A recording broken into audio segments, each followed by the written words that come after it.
Semua orang saling memandang, dan ekspresi wajah mereka tiba-tiba berubah menjadi jelek. Namun, semua orang di luar pengadilan sepertinya tidak tahu apa yang terjadi, dan mereka hanya mengira Lu Yun lah yang memamerkan keahliannya dan mengejutkan seluruh penonton. Raja Iblis itu perkasa, Kaisar Iblis layak menjadi penyelamat dunia spiritual. Kita belum pernah melihat penampilan anggun seperti ini sebelumnya. Alangkah baiknya jika Kaisar Iblis bisa menjadi pembicara. Petik 2, petik 2. Ada perbedaan pendapat selama beberapa waktu. Lu Yun sangat bangga karena suaranya sangat tinggi. Walaupun dia tidak bisa menjadi pembicara, seharusnya tidak menjadi masalah besar untuk menjadi support dengan suara yang kuat. Dan ide Lu Yun juga sangat sederhana, jika itu benar-benar untuk dunia roh, dia dapat mendukungnya tanpa ragu-ragu dan tanpa ragu-ragu. Jika Anda ingin menggunakan klan iblis sebagai umpan meriam, maaf, saya tidak akan melakukannya. Jadi dalam arti tertentu, tidak berlebihan untuk mengatakan bahwa ini adalah pertarungan kecerdasan dan keberanian. Item selanjutnya adalah spell serangan dan pertahanan. Kompetisi mantra semacam ini adalah tentang kendali para biksu atas kemampuan mereka sendiri. Hanya saja mantra-mantra itu memiliki akar yang sama. Dapat dikatakan bahwa mereka mengarah ke tujuan yang sama melalui jalur yang berbeda. Namun, Lu Yun yakin dia akan menjadi yang teratas di kompetisi terakhir ini. Karena semua orang tidak keberatan, mari kita mulai dari sana. Jin Ziyuan berkata kepada semua orang dengan enggan. Namun, saat 10 orang itu berdiri di depan batu lain dan hendak mengambil tindakan, ruang di depan mereka tiba-tiba bergetar. Setiap orang yang hadir adalah pemimpin kekuatan besar dan sangat peka terhadap perubahan hukum jalan besar, jadi mata semua orang terfokus di sini. Udara yang awalnya tenang tiba-tiba bergetar, dan celah ruang muncul dari udara tipis. Namun di celah ini, tiba-tiba muncul sosok dengan pakaian compang camping. Pria itu memandang semua orang di sekitarnya dengan heran, tetapi saat dia melihat Lu Yun, dia bergegas mendekat. Dia menyeka darah yang tersisa di sudut mulutnya, dan tiba-tiba meraih bahu Lu Yun dengan kedua tangannya. Lu Yun, cepat lari. Lari sejauh yang kamu bisa. Lebih baik kamu bisa pergi ke alam atas. Pangeran ketiga, ada apa denganmu? Mengapa seperti ini? Lu Yun memandang pangeran ketiga di depannya dengan rasa ingin tahu. Aku tidak punya waktu untuk menjelaskannya padamu. Di mana Seng Sui? Bawa dia bersamamu, teriak pangeran ketiga. Ketika orang-orang di sekitarnya melihat ini, mereka semua memandangnya dengan heran. Hei, kamu siapa? Beraninya kamu bicara omong kosong. Seseorang, jatuhkan dia. Hahaha, kalian makhluk bodoh bahkan tidak tahu bahwa kematian sudah dekat. Tidak masalah. Aku akan meninggalkanmu setidaknya untuk mendapatkan lebih banyak kesempatan. Dia menatap Lu Yun dengan tegas. Lu Yun, aku tidak menyesal mati, tapi Seng Sui tidak boleh mati. Kamu tahu nilainya, banyak hal yang tidak seperti yang kamu lihat. Cepat pergi. Setelah kejadian di area terbatas kehidupan di dunia bawah, Lu Yun tahu bahwa pangeran ketiga tidak akan pernah menipunya. Dia tahu bahwa semua yang dikatakan pangeran ketiga sekarang adalah benar. Pangeran ketiga, tolong beritahu saya baik-baik, apa yang sebenarnya terjadi. Pangeran ketiga tahu bahwa jika dia tidak mengatakan sesuatu, Lu Yun tidak akan pernah pergi mengingat karakternya. Seseorang telah datang dari alam atas, dan telah diperintahkan oleh surga untuk menderita bencana 10.000 tahun. Pangeran ketiga hanya mengatakan ini sebelum mengeluarkan beberapa suap darah. Kakak Pao besar, King Long, Sun Lai, Lu Yun buru-buru memanggil orang-orangnya. Long Dapao tahu bahwa masalahnya serius dan buru-buru bergegas bersama Long Ying dan yang lainnya untuk membantu pangeran ketiga yang masih pingsan. Kirim dia kembali, perintah Lu Yun. Kemudian, dia menghadap semua orang dan berkata, orang ini adalah pangeran ketiga dunia bawah. Saya bertemu dengannya ketika saya berada di dunia bawah. Lu Yun hanya berbicara singkat tentang hal-hal yang berkaitan dengan dunia atas. Tiba-tiba, ekspresi semua orang berubah drastis. Benar-benar keji. Ternyata dunia atas itu sama dengan jalan surga. Betapa tidak adilnya Tuhan, mengapa kamu mengincar dunia spiritualku? Dunia spiritual adalah rumah kita, ayo bertarung dengan mereka. Lu Yun mengerutkan kening. Tidak ada orang yang seperti kelompok idiot ini. Jika kamu bersedia mati, jangan menahanku. Saat Lu Yun hendak pergi, tanah tiba-tiba mulai bergetar. Pada saat yang sama, ruang di sekitarnya berguncang terus-menerus, beberapa retakan ruang muncul pada saat yang sama, dan sosok dengan aura menakutkan muncul di depan semua orang. Ini dunia spiritual, kenapa kamu berani berteriak, tapi energi spiritualnya sangat tipis.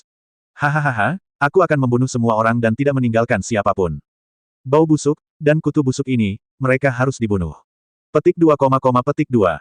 Gerbang api ilahi sedang dalam kekacauan. Jeritan dan tangisan pembunuhan saling terkait, daging dan darah beterbangan kemana-mana, dan anggota tubuh yang patah beterbangan kemana-mana. Lu Yun tidak punya niat berkelahi, dia bukan orang yang penuh kasih sayang, dalam hal ini, mempertahankan diri adalah kebenaran. Untungnya, pangeran ketiga telah diusir. Setidaknya dia bisa melihat Seng Sui untuk terakhir kalinya sebelum dia meninggal. Namun, segalanya tidak berjalan sesuai rencana, dan dua biksu dari alam atas berdiri di depannya. Nak, apakah kamu masih ingin melarikan diri? Tetap di sini dan makan daging untuk kami, saudara. Jie, anak ini berkulit tipis dan dagingnya empuk, pasti enak. Hei, aku tidak sebaik Long yang sepertimu, tolong lepaskan aku. Lu Yun menggelengkan kepalanya tanpa daya. Namun, setelah mendengar perkataannya, keduanya menjadi semakin bersemangat. Tapi saat mereka berdua berjalan menuju Lu Yun, satu pedang dan satu pedang menusuk tubuh mereka masing-masing. Kakak Pao besar, kenapa kamu kembali? Lu Yun bertanya. Kirim anak itu kembali, Long Ying saja sudah cukup. Cucu lelakiku mengkhawatirkan keselamatan Kaisar Iblis, jadi aku mengusulkan untuk kembali. Aku juga. King Long mengulurkan tombaknya. Lu Yun juga mendapatkan kembali energinya saat ini. Melihat banyaknya korban jiwa di antara para biksu di sekitarnya, dia langsung mengeluarkan pedang Tai Huang di tangannya. Lupakan saja, ayo bunuh semua orang hari ini dan bertarunglah dengan baik dengan para pencuri ini. Karena Anda tidak dapat menghindarinya, hadapi saja. Karena mereka telah menelepon Anda, tidak ada alasan untuk tidak menerima tawaran tersebut. Terlebih lagi, ini adalah masalah hidup dan mati, dan Anda tidak bisa membiarkannya begitu saja, yang akan merusak kekuatan dunia spiritual. Jadi, 4 orang bergabung dalam kelompok pertempuran pada saat yang bersamaan. Karena kejadian itu terjadi secara tiba-tiba, orang-orang di dunia roh menjadi lengah. Mereka meninggal sebelum mereka mengerti apa yang sedang terjadi. Untungnya, sebagian besar biksu bereaksi dengan cepat. Ketika lawan menyerang, mereka sudah mengeluarkan senjatanya dan mulai melawan. Namun, terdapat perbedaan kekuatan yang sangat besar antara kedua belah pihak. Meskipun para biksu dari dunia atas akan ditekan oleh hukum langit dan bumi ketika mereka datang ke sini, mereka tidak sebanding dengan makhluk kuat di dunia spiritual. Tetapi para beku di dunia spiritual tidak tumbuh dengan pola makan vegetarian. Setelah mengalami kepanikan singkat, mereka mulai mengatur serangan balik yang efektif. Jika Anda tidak bisa mengalahkan 1 lawan 1, cobalah 2 lawan 1 atau 3 lawan 1. Secara bertahap, semua orang mengembalikan situasi ke tingkat tertentu. Pada saat yang sama, beberapa biksu dari alam atas terluka dan meninggal. Semut, beraninya kamu menyakitiku, yang abadi dari alam atas. Kamu benar-benar tidak menginginkannya di dunia spiritual. Kalian semua telah menindas kami, mengapa kalian tidak mengizinkan kami melawan? Kedua belah pihak tidak setuju dan bertengkar. Pada saat ini, teknik perolehan Lu Yun menjadi efektif. Bagi orang-orang seperti Wang Ze, Lu Yun langsung membaca mantra dan keluar. Ada juga Sun Lai, Long Dapao, dan King Long. Ketiganya adalah pejuang klan iblis yang tak tertandingi. Jika Anda menambahkan mantra buff pada mereka, tidak mudah untuk mengatakan betapa kuatnya mereka. Namun, yang tidak diharapkan Lu Yun adalah apa yang dia ketahui, pihak lain sebenarnya lebih kuat. Di belakang biksu alam atas, beberapa orang lagi membentuk segel dengan tangan mereka, menyinari teman mereka dengan sinar cahaya. Pertempuran tiba-tiba meningkat, mantra terbang melintasi langit, dan seluruh sekte api ilahi menjadi reruntuhan dalam sekejap. Kedua belah pihak bertempur sengit dan memperluas medan perang hingga ratusan mil. Terlebih lagi, para biksu dari alam atas terus bermunculan dari celah di angkasa dan dengan cepat bergabung ke medan perang. Berbagai kekuatan di dunia spiritual juga tidak mengabaikannya. Setelah invasi para biksu dari dunia atas, banyak sekte mendapat kabar tersebut dan mengirimkan murid mereka yang paling kuat untuk bergabung dalam pertempuran. Namun, tingkat kultivasi para biksu di dunia atas semuanya berada di puncak alam roh surgawi, sedangkan tingkat kultivasi para biksu di dunia spiritual tidak merata. Dengan cara ini, keputusan dibuat. Namun, dunia roh menempati waktu, tempat, dan orang yang tepat, dan sama sekali tidak takut terhadap para biksu dari dunia atas. Aliran bala bantuan datang dalam jumlah besar. Untuk sementara waktu, keseimbangan diam-diam terbentuk di antara jari-jari kedua belah pihak. Namun Lu Yun sangat mengetahui bahwa jika konsumsi ini terus berlanjut, dunia roh akan menderita kerugian besar. Nenek, Sekte Tiandao, Sekte Yin, dan organisasi misterius, mengapa para dewa besar yang berdiri di puncak piramida dunia spiritual belum muncul? Apa gunanya mereka jika ini terus berlanjut? Bagaimana rambut bisa menempel kalau kulitnya tidak ada? Bibirnya mati dan giginya dingin. Apakah mereka tidak memahami prinsip-prinsip ini? Lu Yun mengambil teh di atas meja di depannya dan meminumnya dalam sekali teguk. Dia menyilangkan kaki dan mengamati perubahan situasi dengan santai. Lihat, lihat, apakah kamu berani melawan biksu dari alam atas 1 lawan 1 dengan tingkat bakat seperti ini? Apakah kamu pikir kamu adalah meriam naga? Sudah berakhir, sudah berakhir, sudah berakhir kan? Aku memintamu untuk membawa flash, tapi kamu harus membawa fury. Benar-benar.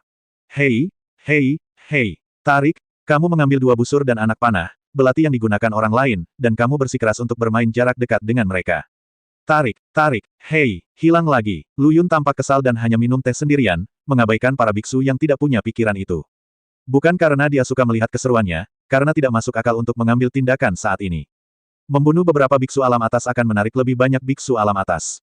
Jika kehendak surga dan dunia roh tidak mati, tidak peduli betapa indahnya pertempuran itu, tidak ada gunanya. Sekarang dia sedang menunggu kesempatan. Sebuah kesempatan untuk mengubah kekalahan menjadi kemenangan dalam sekejap. Menunggu kesempatan surga untuk menyerah. Dan peluang ini terletak pada berapa banyak orang yang akan mati di dunia roh. Faktanya, ini adalah sebuah paradoks. Tapi Lu Yun tahu bahwa dia tidak bisa mengubah status quo sendirian. Kecuali dia memiliki kemampuan Tiandao. Tapi benarkah? Tidak, ternyata tidak. Jadi, daripada membuang-buang tenaga, lebih baik duduk dan minum teh dengan santai. Hahaha, menyenangkan sekali. Long Dapao, berlumuran darah, datang ke sisi Lu Yun, mengambil cangkir teh besar dan meminum semuanya dalam satu tegukan. Saudara Lu Yun, tidakkah kamu ingin melatih keterampilanmu? Orang-orang ini jauh lebih baik daripada para biksu di dunia bawah. Tidak, aku tidak tertarik. Lu Yun menggelengkan kepalanya. Bahkan jika kamu tidak pergi, jangan duduk di sini dan minum teh. Lihat orang-orang tua itu, mereka tidak melihat ke arahmu. Long Dapao menunjuk ke kejauhan dan berkata. Lu Yun memandang ke kejauhan dan mendengus dingin. Terserah, bukankah mereka hanya melihat musuh menjarah formasi dan tidak benar-benar mengambil tindakan? Lu Yun tiba-tiba memikirkan sebuah pertanyaan, Saudara Big Pao, apakah menurutmu mereka sudah tahu bahwa para biksu dari dunia atas akan datang ke sini? Dunia bawah untuk dibantai. Bagaimana aku tahu ini? Aku hanya tahu cara menemukan seseorang untuk diajak bertarung. Jangan bicarakan itu dan ayo bertarung. Meriam naga lari. Lu Yun menjadi lebih bertekad dalam pikirannya. Sejak saya menerima undangan tersebut, sepertinya seseorang telah menyiapkan rencana. Tapi siapa orang di balik tata letak ini? Jika itu aku, apa yang harus aku lakukan saat ini? Mendengar hal ini, Lu Yun tiba-tiba mengangkat kepalanya. Benar saja, di awan gelap di timur, dia merasakan aura yang kuat dan menjulang. Sembunyikan dan saksikan keseruannya. Ini tidak bagus. Jadi, Lu Yun diam-diam bangkit, melewati medan perang, menekan seluruh tubuhnya, dan terbang menuju awan hitam. Tapi saat dia melihat Little Todd, dia benar-benar terpana. Apa yang sedang kamu lakukan? Saudaraku, tidakkah kamu ingin memastikan sebuah pertanyaan? Katak kecil menunjuk ke buku dan bertanya, sebenarnya tertulis di sini bahwa seorang penyelamat akan muncul. Siapa orang itu? Lu Yun bertanya dengan rasa ingin tahu. Lihat sendiri, ada tertulis di atasnya. Katak kecil membawa buku surgawi ke mata Lu Yun, ngomong-ngomong, aku lupa, kamu tidak bisa melihatnya. Kodok kecil menarik tangannya karena malu. Sebenarnya, tertulis di kitab surgawi bahwa penyelamatnya adalah kamu, kakak tertuaku. Saya, Lu Yun menunjuk ke hidungnya, tampak bingung.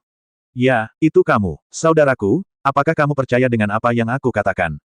Ya, tentu saja saya percaya apa yang Anda katakan, tetapi saya tidak mengerti mengapa penyelamatnya adalah saya. Ada banyak orang di dunia spiritual yang memiliki kultivasi lebih tinggi dari saya. Kamu benar, tapi mereka tidak akan mengambil tindakan karena memikirkan hal lain, seperti bagaimana cara melepaskan diri dari malapetaka 10.000 tahun agar tidak dapat menemukannya. Lu Yun tidak bisa berkata-kata. Pantas saja orang-orang itu tidak muncul.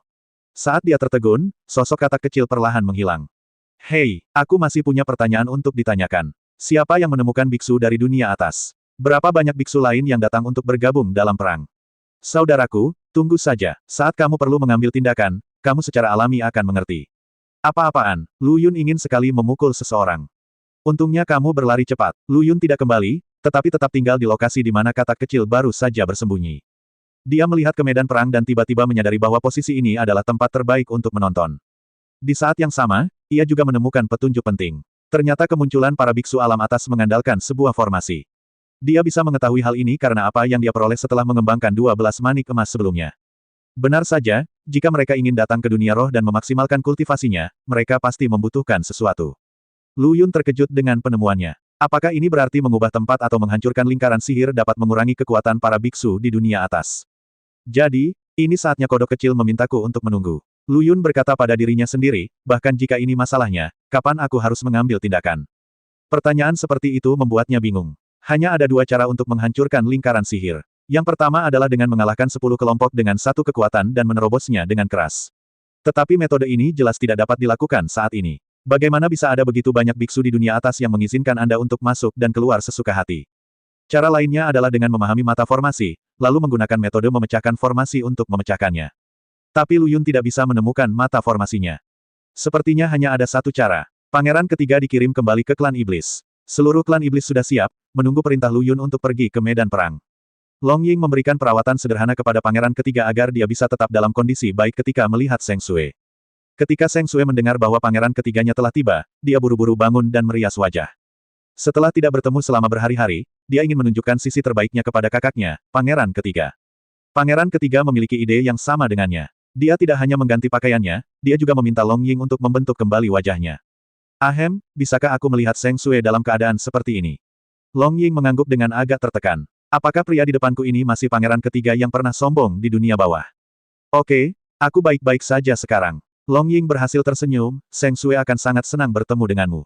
Dengan cara ini, keduanya bertemu di aula samping kecil. Seng Sue dan pangeran ketiga hanya berjarak 1 kaki, tetapi mereka saling memandang seperti ini untuk waktu yang lama. Air mata kerinduan jatuh dari mata mereka. Kemudian, pangeran ketiga perlahan membuka tangannya, dan Seng Sue melemparkan dirinya ke dalam pelukannya. Long Ying mundur sedikit, berbalik dan pergi. Setelah sekian lama, keduanya berpisah. Saudaraku, bagaimana kabarmu akhir-akhir ini? Bukankah kita sudah sepakat? Kamu akan kembali kepadaku dalam sebulan, tapi mengapa kamu mengingkari janjimu? Ini semua salahku. Awalnya, aku ingin berhenti bicara. Seng Sue meletakkan jarinya di bibirnya, aku hanya ingin kamu kembali dengan selamat. Pangeran ketiga dengan lembut memegang tangannya. Seng Sue, aku ingin membawamu keluar dari sini. Dunia spiritual sangat berbahaya. Dunia ini begitu besar, aku khawatir tidak ada tempat bagimu dan aku. Kenapa tidak? Kamu bisa pergi ke dunia bawah, tidak, seluruh surga dan seluruh alam. Bahkan jika kamu kembali ke alam atas, bukankah kamu masih memiliki penguasa alam yang mendukungmu? Aku khawatir dia sudah melupakan putriku. Bukan itu yang kamu katakan, Xiao Xue. Pangeran ketiga berkata dengan penuh semangat, tidak peduli apa, aku harap kamu bisa selamat. Tapi tanpamu, apa gunanya hidup sendiri? Aku sudah bersamamu sejak aku masih kecil, dan kamu melihatku tumbuh dewasa. Apa kakakku tidak tahu apa yang aku pikirkan? Tentu saja aku tahu, tapi... Pangeran ketiga tidak bisa berkata apa-apa lagi. Dia mengetahui pikiran Seng Sue dengan sangat baik, tetapi di musim gugur yang bermasalah ini, dia sendiri tidak dapat melindungi dirinya sendiri. Jika Seng Sue mengikutinya, nyawanya akan dalam bahaya.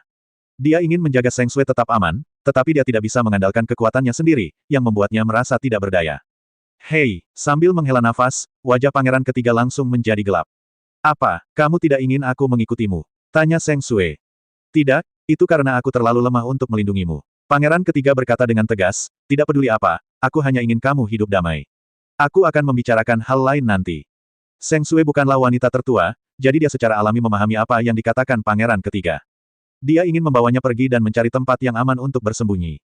Di satu sisi, ada malapetaka 10.000 tahun, dan di sisi lain, ada orang yang mendambakan kedudukan penguasa alam atas. Ada rumor bahwa ada orang berkuasa di dunia atas yang telah menawarkan harga setinggi langit. Selama Seng Sue dapat ditemukan, dia akan memberinya sejumlah besar uang, terlepas dari hidup atau mati. Pasti ada pria pemberani yang mendapat hadiah besar. Ketika dia berada di dunia bawah, pangeran ketiga telah mencegah bencana yang tak terhitung jumlahnya bagi Seng Sue, baik secara terbuka maupun diam-diam. Seng Sue hanya mengetahui sebagian saja, dan masih banyak lagi yang tidak dia ketahui. Ketika pangeran ketiga meninggalkannya, dia hanya mengatakan bahwa dia akan keluar untuk berbisnis, namun kenyataannya, dia terkadang memulihkan diri dari luka-lukanya dan terkadang mengurus pengaturan pemakaman. Terakhir kali sebelumnya, pangeran ketiga tidak punya pilihan selain bekerja sama dengan biksu alam atas, jika tidak, mereka akan langsung membawa Seng Sue pergi. Tentu saja, niat mereka jauh lebih penting daripada nyawa Seng Sue. Dipaksa oleh ketidakberdayaan, pangeran ketiga rela dikutuk oleh pihak lain, hanya berharap Seng Sue akan selamat. Kemunculan Lu Yun memberinya harapan, dan Lu Yun memenuhi kepercayaannya dan benar-benar membawa Seng Sue ke dunia roh untuk bersembunyi. Namun kini, segalanya telah berubah. Dia harus membawa pergi Seng Sue. Bahkan jika bos dari dunia atas tidak dapat menemukannya, bagaimana dengan jalan surga? Membunuh hampir 10% makhluk di seluruh dunia tanpa membeda-bedakan, siapa yang tahu jika Seng Sue akan menjadi salah satu dari mereka? Seng Sue terbatuk beberapa kali. Ada apa? Kamu seharusnya tidak seperti ini. Pangeran ketiga terkejut. Seng Sue menceritakan kisahnya. Aku masih tidak bisa lepas dari pandangan surga. Pangeran ketiga berkata, sekarang tampaknya satu-satunya pilihan adalah pergi ke dunia atas untuk menemukan penguasa alam. Tapi, aku tidak ingin kembali menemuinya. Hidupmu dipertaruhkan, aku tidak percaya dia akan mati tanpa menyelamatkanmu. Lu Yun juga bisa menyelamatkanku. Dia mungkin tidak bisa melindungi dirinya sendiri sekarang. Seng Sue tiba-tiba melepaskan tangan pangeran ketiga. Apa yang kamu lakukan? Jika kamu tidak pergi, semuanya akan terlambat. Teriak pangeran ketiga. Jika kamu ingin pergi, kamu bisa pergi sendiri. Aku ingin tinggal. Seng Sue duduk di kursi. Pangeran ketiga benar-benar bingung. Apa sebenarnya yang terjadi? Mungkinkah Lu Yun mencuci otak Seng Sue? Pangeran ketiga berjongkok di depan Seng Sue dan mengangkat kepalanya untuk melihatnya. Xiao Xue, aku sudah lama menunggu hari ini. Aku menjalani kehidupan yang terasa seperti bertahun-tahun setiap hari. Aku menantikan suatu hari bisa tinggal bersamamu selamanya, tapi, kenapa kamu tidak ikut denganku hari ini? Pangeran ketiga mengungkapkan kebingungannya. Seng Sue memandangnya dan berkata dengan tenang, sebenarnya, awalnya saya mengira saya memiliki ide yang sama dengan Anda, tetapi sekarang, saya menyadari bahwa saya terlalu egois. Xiao Xue, semua makhluk hidup itu egois. Tidak, Lu Yun berbeda, dia tidak akan egois. Itu karena dia tidak membiarkanmu melihat sisi egoisnya. Pangeran ketiga sangat cemas. Ternyata Lu Yun benar-benar telah mencuci otaknya. Tahukah kamu, Lu Yun adalah Raja Iblis dari klan Iblis di dunia roh. Dia memiliki anggota klan yang tak terhitung jumlahnya di bawahnya, tapi dia selalu memikirkan anggota klannya dan tidak akan membiarkan mereka dirugikan sedikitpun. Tapi bagaimana denganmu? Kamu, aku hanya tahu bahwa anak-anak saling mencintai. Xiao Xue, kamu, apa yang kamu bicarakan? Pangeran ketiga memandang Seng Sue dengan kaget. Dia menemukan bahwa Seng Sue ini bukan lagi Seng Sue yang dia kenal sebelumnya. Kapan Seng Sue menjadi seperti ini? Untuk sesaat, dia membuka mulut karena terkejut dan tidak bisa berkata-kata. Engah, pangeran ketiga sangat marah hingga dia menyemburkan seteguk darah ke Seng Sue Sen. Kemudian pandangannya menjadi hitam dan dia pingsan. Saudaraku, pangeran ketiga, seseorang akan datang dengan cepat. Seng Sue buru-buru menggendong pangeran ketiga. Di luar pintu, Long Ying menggigit bibirnya, mengerutkan kening, dan berjalan cepat ke aula samping. Ah, bersin. Lu Yun bersin. Dia mengusap hidungnya lalu berkata pada dirinya sendiri, apakah saya juga ditipu? Atau ada yang mengeluh tentang saya? Dia kembali ke meja tehnya dan duduk, mengambil cangkir tehnya lagi, dan matanya tertuju ke tengah lingkaran sihir tempat para biksu dari dunia atas muncul. Setelah menyesap teh, sebelum meletakkan cangkirnya, dia melihat celah ruang yang sangat istimewa. Jika tertarik, Anda bisa menebak hasil dari pangeran ketiga. Retakan ini sangat istimewa. Retakan lainnya penuh dengan angin dan pasir atau gelap, tetapi retakan itu dipenuhi cahaya aneh. Arai mata, Lu Yun yakin bahwa celah ruang ini adalah kunci untuk menghancurkan seluruh situasi. Namun, dia menemukan bahwa di sekitar celah ruang angkasa, ada lebih dari selusin biksu alam atas mengambang di sana. Jika ada biksu spiritual yang menyerang tempat itu, mereka akan membentuk tim yang terdiri dari 2 orang di dekatnya dan meledakkan biksu spiritual tersebut, hidup atau mati. Melihat ini, Lu Yun menjadi lebih yakin dengan pikirannya. Retakan itu harus dihancurkan, jika tidak, sekuat apapun dunia roh, itu tidak akan cukup untuk membunuhnya. Tapi inilah masalahnya. Melihat seluruh medan perang, semua biksu spiritual dihitung bersama, dan hanya sedikit yang bisa bertarung. Dibandingkan dengan biksu di dunia atas, ada perbedaan besar.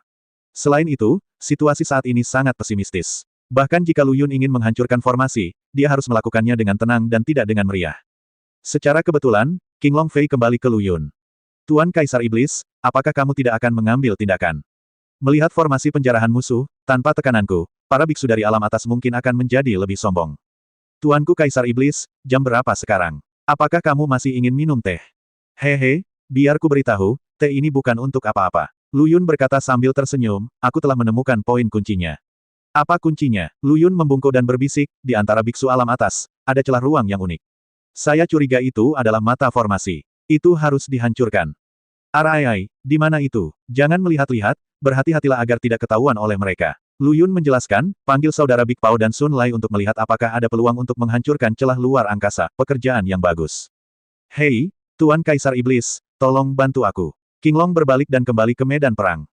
Lu Yun tidak melihat bagaimana mereka menghubungi Long Dapao dan yang lainnya, tetapi dia dapat dengan jelas melihat bahwa beberapa biksu, termasuk mereka, sedang mendekati celah ruang angkasa secara sengaja atau tidak sengaja. Dan dia sendiri siap mengambil tindakan kapan saja. Segala sesuatunya hanya akan efektif jika tidak terduga. Benar saja, setelah sebatang dupa, Sun Lai tiba-tiba mengangkat batang besi di tangannya dan membantingnya ke tengah celah ruang.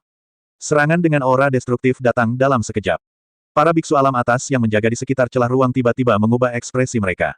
Mereka buru-buru menggunakan senjata mereka dan mengaktifkan seluruh tubuh mereka untuk membubarkan bayangan tongkat. Kemudian, mata mereka semua tertuju pada Sun Lai, dan mereka dengan cepat mengepung Sun Lai di tengah. Sun Lai mengangkat sebatang tongkat dan melihat sekeliling. Aku eye-catching sekali, kalian sebenarnya ingin menyerang secara berkelompok. Ayo, lihat aku menghajarmu sampai babak belur. Sun Lai mengayunkan batang besi itu dan menghantamkannya ke siapapun yang dilihatnya. Para biksu di alam atas tidak berani menghadapi Sun Lai secara langsung.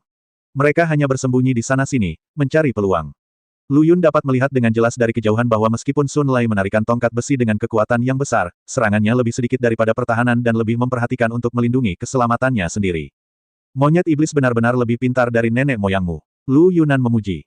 Pada saat yang sama, dia juga melihat Long Kenon, King Long dan lainnya dengan cepat mendekati pusat celah ruang angkasa. Namun, Lu Yun masih meremehkan kemampuan biksu alam atas untuk melindungi mata formasi.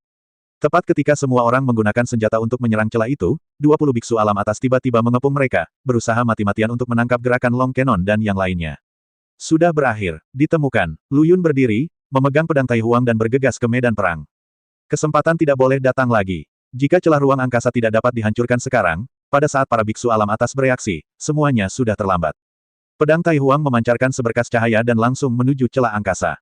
Bersikaplah berani. Teriakan keras datang, dan sesosok tubuh muncul di depan Lu Yun. Sosok itu luar biasa tinggi, dengan anggota badan yang tebal. Jika dia tidak muncul atas inisiatifnya sendiri, Lu Yun tidak akan pernah menyadari kehadirannya. Dan pukulan Lu Yun baru saja dicegat olehnya. Tidak ada gunanya mengatakan apapun sekarang, yang bisa saya lakukan hanyalah melihat kebenaran di tangan saya. Lu Yun memegang pedang Tai Huang di tangannya dan mengayunkan 3 pedang berturut-turut, langsung menyerang 3 titik kunci Duo Fang. Dia tidak ingin membunuhnya dengan satu pukulan, dia hanya ingin memaksa lawannya menjauh agar dia bisa terus menimbulkan kerusakan.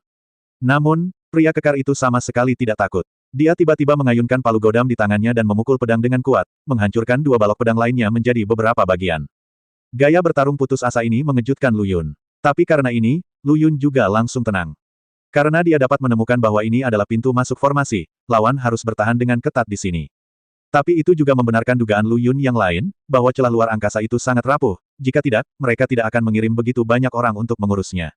Rekan-rekan penganut Tao, kelemahan mereka adalah celah ruang di tengahnya. Hari ini, tidak peduli berapapun harga yang harus dibayar oleh dunia spiritual kita harus menghancurkannya dan membunuhnya.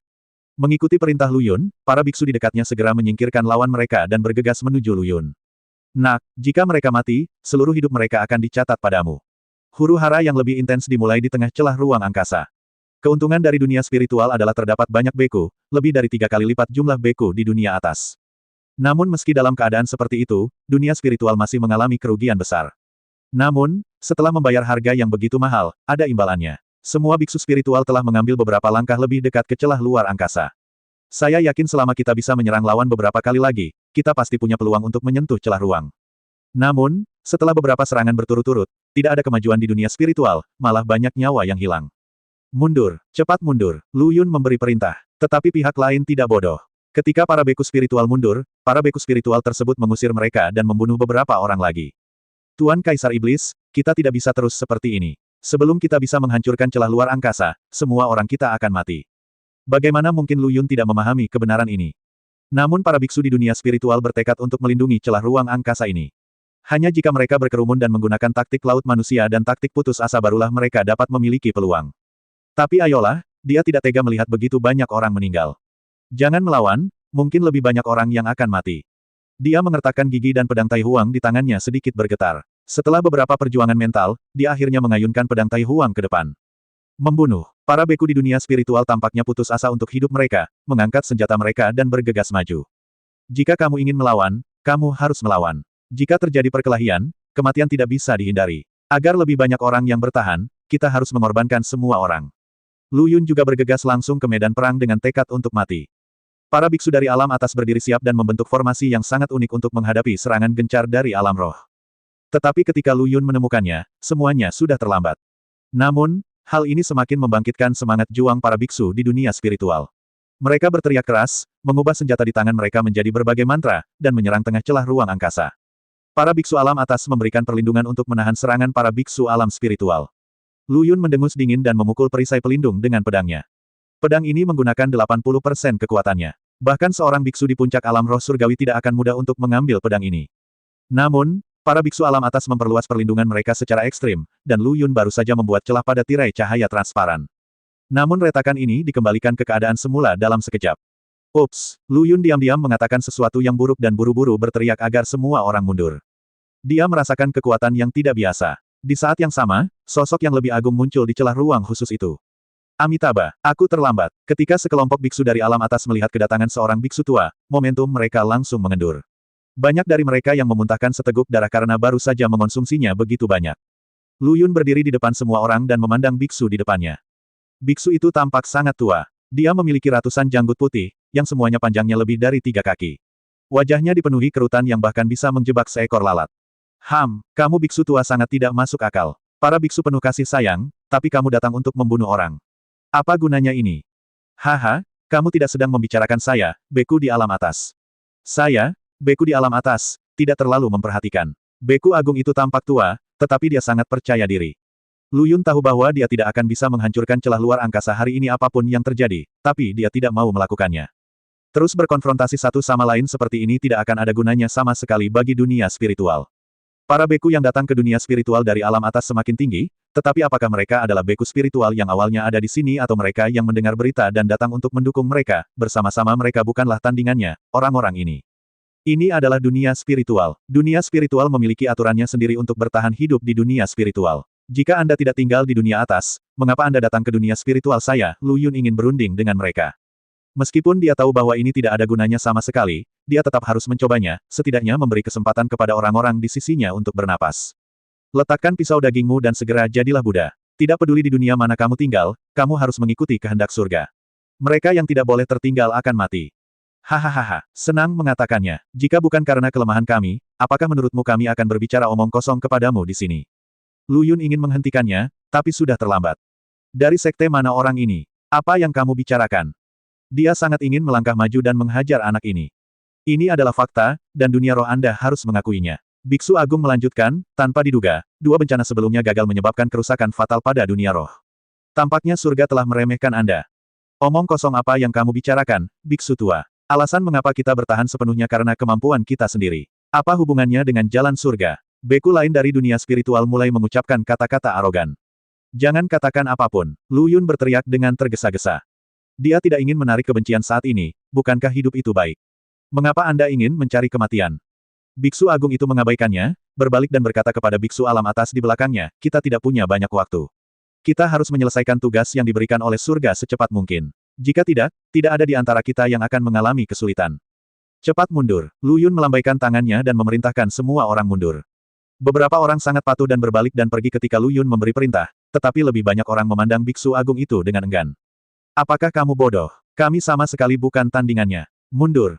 Lu Yun tidak terlalu peduli, dia berbalik dan terbang di kejauhan. Long Dapao terkejut. Pada hari kerja, Lu Yun benar-benar tidak takut tidak peduli lawan macam apa yang dia temui. Hanya saja seorang biksu hebat telah datang, jadi kita tidak akan bertarung. Tapi perintah tetaplah perintah dan tidak bisa dilanggar. Dengan Lu Yun yang memimpin, yang lain tidak ingin lagi bertarung. Meskipun mereka untuk sementara dibutakan oleh amarah, mereka adalah makhluk tertinggi di dunia spiritual, dan mereka tidak dapat berkultivasi ke tingkat ini jika mereka tidak pintar. Akibatnya, seluruh beku di dunia spiritual segera berpencar seperti burung dan binatang, terbang ke segala arah. Lu Yun berbalik dan melihat para biksu alam atas tidak bergerak, masih menjaga celah di angkasa. Apalagi biksu tua itu benar-benar duduk bersila di udara, matanya melebar, dan dia mulai membaca kitab suci. Saudaraku, kenapa kamu tidak bertarung? Long Dapao bertanya. Itulah yang saya pikirkan. Lu Yun mengerutkan kening dan berkata, saya sedang menguji niat mereka. Sekarang tampaknya mereka harus menunggu satu atau beberapa orang penting untuk datang. Apa, bukankah cukup orang-orang ini ada di sini? Apakah ada lebih banyak orang yang datang? Long Dapao juga bingung. Dengan hukum langit dan bumi yang menekannya, Long Kenon tidak memiliki rasa takut terhadap para biksu dari alam atas, dan bahkan lebih unggul dalam pertarungan. Namun, reputasinya sebagai raja duel hanya untuk biksu alam atas. Jika 2 atau 3 orang di sisi lain menyerangnya, dia tidak punya pilihan selain melarikan diri. Budidaya biksu tua tadi sungguh tak terduga, dan dia sendiri yang bertahan dari serangan puluhan orang. Dengan kemampuan ini saja, Long Dapao tidak berani mengatakan bahwa dia pasti pemenang. Setelah mundur 30 mil, semua orang berhenti dan mengepung Lu Yun. Tuan Kaisar Iblis, tolong beri kami beberapa ide, apa yang harus kami lakukan? Ya, Tuan Kaisar Iblis, akar kita ada di dunia spiritual. Jika kita tersapu oleh binatang buas itu, tidak ada yang tersisa. Tuan Kaisar Iblis, dunia spiritual tidak dapat lagi menahan siksaan. Petik 2, petik 2. Lu Yun merasa tidak nyaman melihat wajah yang penuh kerinduan dan keputusasaan.